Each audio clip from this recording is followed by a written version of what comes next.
আসসালামু আলাইকুম দর্শক, নতুন আরেকটি ভিডিওতে আপনাদেরকে স্বাগত জানাচ্ছি। আমি জুনাইদ ফয়সাল। আশা করি আপনারা যে যেখানে আছেন নিরাপদ আছেন, সুস্থ আছেন এবং সুন্দরের সাথে আছেন।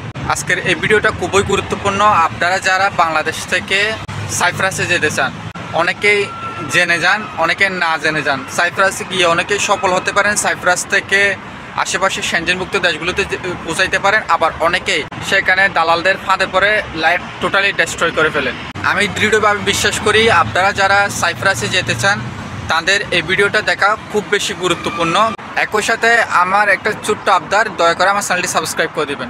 দর্শক, আপনারা সাইপ্রাস যেতে চান, সাইপ্রাস সম্পর্কে অনেকেই জানে না। সাইপ্রাস হচ্ছে একটি দ্বীপরাষ্ট্র।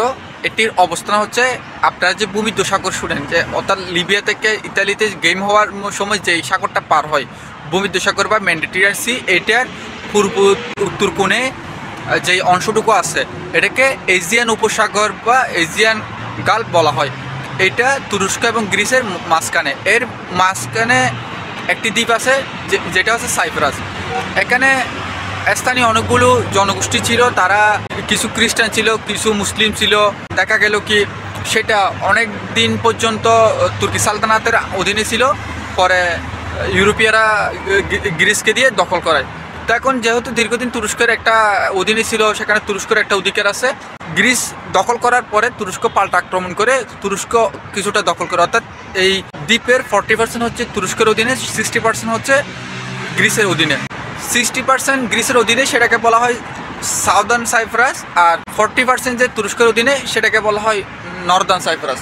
এই সাউদার্ন সাইপ্রাস এবং নর্দার্ন সাইপ্রাসের মাঝখানে আবার জাতিসংঘের নিয়ন্ত্রণে বাফার জোন আছে। এখন আমাদের দেশ থেকে যারা মূলত যায় তারা হচ্ছে তুরস্কের অধীনে থাকা যেই নর্দার্ন সাইপ্রাস আছে সেখানে যায়, কিন্তু আমাদেরকে নেওয়ার সময় বলা হয় কি দালালরা যে সাউদার্ন সাইপ্রাসে যাবা, সেখান থেকে গ্রিসে চলে যাবা। সেখানে গ্রিস যেহেতু সেনজেনভুক্ত দেশ, খুব সহজে সেনজেন অন্যান্য দেশগুলোতে চলে যাবা, লাইফটা সেটেল হয়ে যাবে। বিদেশে আসাকে এত সহজ, ইউরোপ আসাকে এত সহজ, চাইলেই পাওয়া যায়, হাতের মুয়া মোটেও না। তবে অনেকেই এখন সাইপ্রাসে যাওয়ার জন্য চেষ্টা করতেই পারেন, কারণ সাইপ্রাস নিয়ে বেশ কিছু পজিটিভ নিউজ আছে। কারণ হচ্ছে আপনারা জানেন সর্বশেষ সেনজেন অন্তর্ভুক্ত হওয়া দুটি দেশ হচ্ছে বুলগেরিয়া এবং রোমানিয়া। এখন প্রশ্ন উঠছে এরপরে কারা সেনজেন অন্তর্ভুক্ত হবে, কারণ জানেনই তো সেনজেনের এক দেশের ভিসা যদি আপনার থাকে বা এক দেশে গিয়ে যদি আপনি টিআরসি পান বা পিআরসি পান বা সিটিজেনশিপ পান, খুব সহজে বিনা বাধায় সেনজেনভুক্ত অন্যান্য 27-29টা দেশে যেতে পারবেন। যার কারণ হচ্ছে সেনজেন ভিসার জন্য মানুষ এতটা পাগল হয়। নাম আসলে দুটি দেশের, একটা হচ্ছে সার্বিয়া আর একটা হচ্ছে সাইপ্রাসের। কোন সাইপ্রাস? সাউদার্ন সাইপ্রাস বা গ্রিসের অধীনে থাকা সাইপ্রাস। এটা হচ্ছে অনেকটা বলা যায় কি বাফার স্টেট। এই সাউদার্ন সাইপ্রাসের রাজধানী থেকে মূলত সারা বিশ্বের যত ফন্ট সাইট আছে, যত গ্যাম্বলিংয়ের সাইট আছে, সবগুলো নিয়ন্ত্রণ করা। অর্থাৎ আপনার জোয়া বলেন, ব্লু ফিল্ম টাইপের যতগুলো মুভি তৈরি বলেন, নীল ছবি, সবগুলো নিয়ন্ত্রক কিন্তু এই সাউদার্ন সাইপ্রাসের রাজধানী লিমাসল। এখন এটা শুনে বাবার অবকাশ নাই যে আপনি গিয়ে সব কাজ করবেন, সেরকম কোনো সুযোগ নাই। সেখানে গিয়ে আপনি দুইটা ধরনের কাজ করতে পারেন। প্রথমত হচ্ছে আপনি এগ্রিকালচার সেক্টর কাজ করবেন, সেখানে বিভিন্ন এগ্রিকালচারাল সেক্টর আছে, ফার্মিং, সেখানে কাজ করতে পারেন। অথবা আপনি ট্যুরিজম সেক্টরে কাজ করতে পারেন। আবার ট্যুরিজমের দুটি সেক্টর আছে, একটি হচ্ছে আপনার রেস্টুরেন্টের chef, barista, waiter, chef assistant, এইগুলা হিসেবে কাজ করা। আরেকটি ওয়ে হচ্ছে আপনার ফুড ডেলিভারি করা।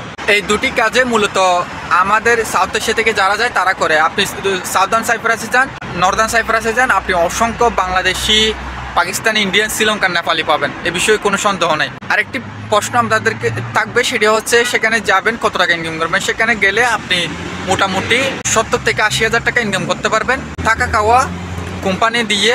কোনো ক্ষেত্রে সেটা 50 থেকে 60 হাজার টাকা। আবার অনেকে আমাকে কমেন্ট করে হুমকি টুমকি দেয় যে তারা নাকি 1 লাখ টাকা বেতনের লুক নিয়ে যাচ্ছে। এই ধরনের এগুলো অনেকেই বলতে পারে, অনেক এজেন্সির হয়ে অনেকেই বট কোম্পানি আমাকে কমেন্ট করে গালি দিতে পারে। যারা সঠিক কথা বলে তাদেরকে গালি দিতে পারে, কেন অবাক হওয়ার কোনো কিছু নয়। তবে নিশ্চিত কথা হচ্ছে আপনি সেখানে যত কষ্টই করেন আপনি সেট থেকে 80 হাজার টাকার বেশি ইনকাম করতে পারবেন না ফুড এবং অ্যাকোমোডেশন কোম্পানি দিলে।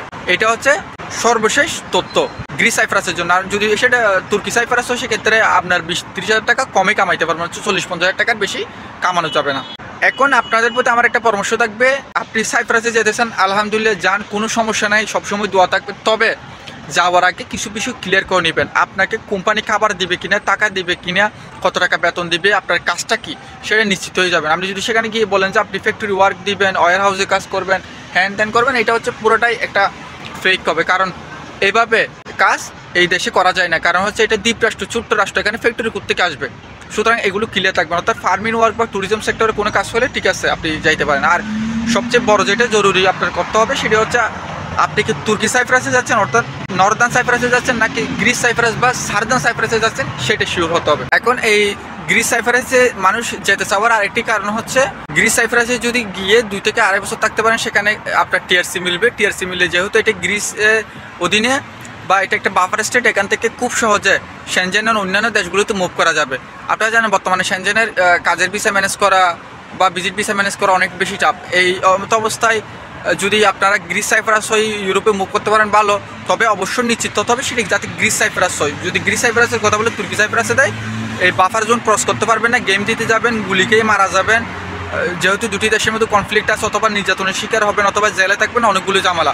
অনেকে প্রশ্ন করতে পারেন ভাইয়া গ্রিস সাইপ্রাসে যেতে গেলে কত টাকা লাগবে। মিডল ইস্ট থেকে যদি আপনি যেতে চান সেক্ষেত্রে আপনার খরচ হবে 3 থেকে 4 লক্ষ টাকা। আর যদি আপনি বাংলাদেশ থেকে যেতে চান আপনার খরচ হবে 5 থেকে 6 লাখ টাকা নিবেই আপনার থেকে। এই টাকার ভিতর যদি আপনি এই দেশে যেতে চান, এই কাজগুলো করতে চান, তাহলে আপনি যেতে পারেন। আরেকটা বিষয় হচ্ছে যারা মিডল ইস্ট থেকে আসলে গ্রিস সাইপ্রাসে যেতে চাইবেন, তাদের প্রতি উদ্দেশ্য হচ্ছে ভাই টাকা কামানোর জন্য যদি আপনার ইচ্ছে থাকে, তাহলে আপনি গ্রিস সাইপ্রাস বা এই সাইপ্রাসে যাবেন না। আপনি দেখবেন মিডল ইস্টে আছে বেশি টাকায় মানুষ ইনকাম করে। সুতরাং এটা নিয়ে হতাশ হওয়ার কোনো দরকার নাই। শুধুমাত্র যদি আপনার টার্গেট থাকে আপনি ইউরোপে সেটেল হবেন, আপনি সিটিজেনশিপ নেবেন, আপনার পরবর্তী প্রজন্মকে একটা চমৎকার জীবন উপহার দিবেন, তাহলে আলহামদুলিল্লাহ আপনি চাইতে পারেন। আর না হয় শুধু টাকা কামানোর উদ্দেশ্যে যদি মিডল ইস্ট থেকে যান, এটা হচ্ছে অনেকটা বুমেরাং হবে। আপনার যাবেন, দেখা যাবে কি আপনি মিডল ইস্টে তার চেয়ে ডাবল ইনকাম করতেন, কিন্তু সেখানে গিয়ে ইনকাম করতে পারতেছেন না। কারণ একটা বিষয় হচ্ছে সেখানের ওয়েদারটাও কিন্তু মিডল ইস্টের মতো না। তো এই বিষয়গুলো আপনাদেরকে মাথায় রাখতে হবে। যেহেতু সার্দার্ন সাইপ্রাস একটা গ্রিসের বা বাফার স্টেট, সে কারণে হচ্ছে বাংলাদেশ থেকে সাইপ্রাসে যাওয়ার জন্য বিভিন্ন দেশে যাইতে হবে না। বর্তমানে গ্রিসের এমবিসি থেকে কাজ করা যাবে। ঢাকার গুলশানে অবস্থিত বুরাক টাওয়ারে যে বিএফএস সেন্টারটা আছে, গ্লোবাল বিএফএস, সেখানে আপনারা সাইপ্রাসের জন্য ফাইল সাবমিট করতে পারবেন। আপনারা যারা আসলে ইউরোপে যেতে চাচ্ছেন, কাজের ভিসা ম্যানেজ করতে পারতেছেন না, তারা সাইপ্রাসে ট্রাই করতে পারেন। তবে আমার বিশেষ অনুরোধ থাকবে, দয়া করে নিশ্চিত হয়ে যাবেন আপনারা কি আসলে তুর্কি সাইপ্রাসে যাচ্ছেন নাকি গ্রিক সাইপ্রাসে যাচ্ছেন সেটা। আশা করি আমি আপনাদেরকে বোঝাতে পেরেছি। এরপরে কোনো যদি প্রশ্ন থাকে এই সাইপ্রাস সম্পর্কে অবশ্যই কমেন্টে করে দিবেন। আমি চেষ্টা করবো ভাই আমার জায়গা থেকে উত্তর দিতে, সহযোগিতা করতে। সবার জন্য দোয়া এবং ভালোবাসা রইল। ভালো থাকবেন। আসসালামু আলাইকুম।